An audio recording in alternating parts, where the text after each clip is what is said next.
अनुपमा के अच्छे दिन शुरू, अब नहीं लगने देगी अपने ऊपर शाज और कोठारीज का ग्रहण। नमस्कार दोस्तों, स्वागत है आपका आपके अपने चैनल हंग्री स्पिरिट्स में। हंग्री स्पिरिट्स देख रहे सारे दर्शकों का मैं अंजू शर्मा दिल से स्वागत करती हूं। आज भारती ने कहा या किसी ने कहा कि अनुपमा के ही अच्छे कर्मों का फल है जो हमें दूसरा चांस मिला। ये तो एक कंपटीशन की बात है।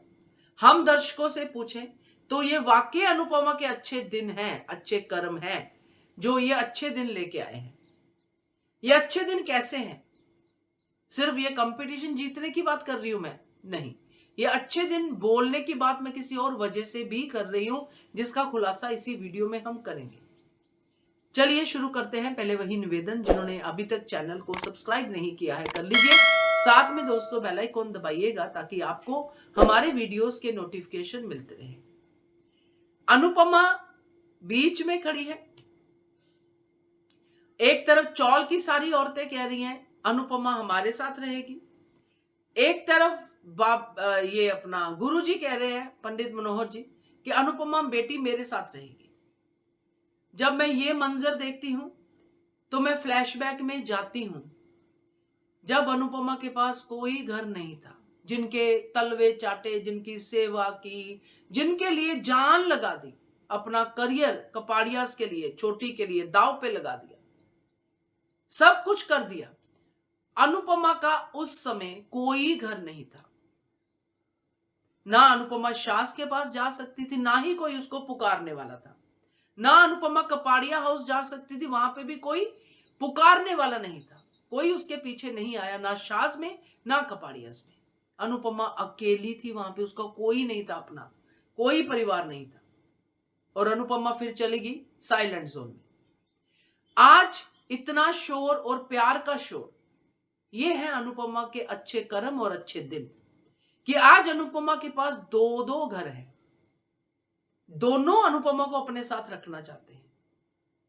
क्या लेना इन ग्रहणों से, कोठारीज से? अब तो कपाड़ियस को कोठारीज ही कह लेते हैं, कोठारीज को, और अब क्या कहना। तो ये ग्रहण अब अनुपमा की जिंदगी में ना ही लगे तो अच्छा है, तभी अनुपमा के अच्छे दिन रहेंगे। क्योंकि इनसे सिर्फ बदबू आती है, इन दोनों परिवारों से सीरियसली बदबू आती है। क्योंकि जिनको अच्छाई समझ ही नहीं आती, उनसे बदबू ही आ सकती है और कुछ नहीं आ सकता। तो अब जो अनुपमा के अच्छे दिन है वो शुरू हो गए हैं, क्योंकि अब अनुपमा ने अर्जुन की तरह अपना लक्ष्य सेट कर लिया है और भेद भी लिया है। अब ये राही, ये ख्याति, ये कोई भी अनुपमा के रास्ते में नहीं आ सकता। शास की तो बात ही क्या करनी, वो तो अपने ही बोझ के नीचे दबी हुई परिवार है। तो अब ये ग्रहण जो है दोनों अनुपमा की जिंदगी में अब नहीं आने चाहिए। आए तो अनुपमा इनको झटक दे, इनको दूर भगा दे। क्योंकि अब अनुपमा के पास है दो परिवार, जिनके ऊपर अनुपमा ने कोई एहसान नहीं किया है, बल्कि यहां पे पूरे परिवार की तरह है। अनुपमा भी उनके लिए कुछ करती है, वो भी अनुपमा के लिए करते हैं, लड़ते हैं, झगड़ते हैं। बैलेंस्ड परिवार है। ऐसा नहीं कि यहाँ पे अनुपमा ही करे जा रही है, पिसे जा रही है, वो सब। और ये ऐसा परिवार मिला है अनुपमा को मुंबई में, जो अनुपमा को ताने भी नहीं मारेगा, क्योंकि ये अपनी ही जिंदगी में स्ट्रगल कर रहे हैं। अनुपमा इनको हौसला दे रही है, ये अनुपमा को हौसला दे रहे हैं। तो ये परिवार मिले हैं। और गुरुजी जैसा पिता मिला है जो अनुपमा के साथ हमेशा खड़ा रहेगा, बापूजी की तरह नहीं कि चॉइस के हिसाब से खड़ा हो।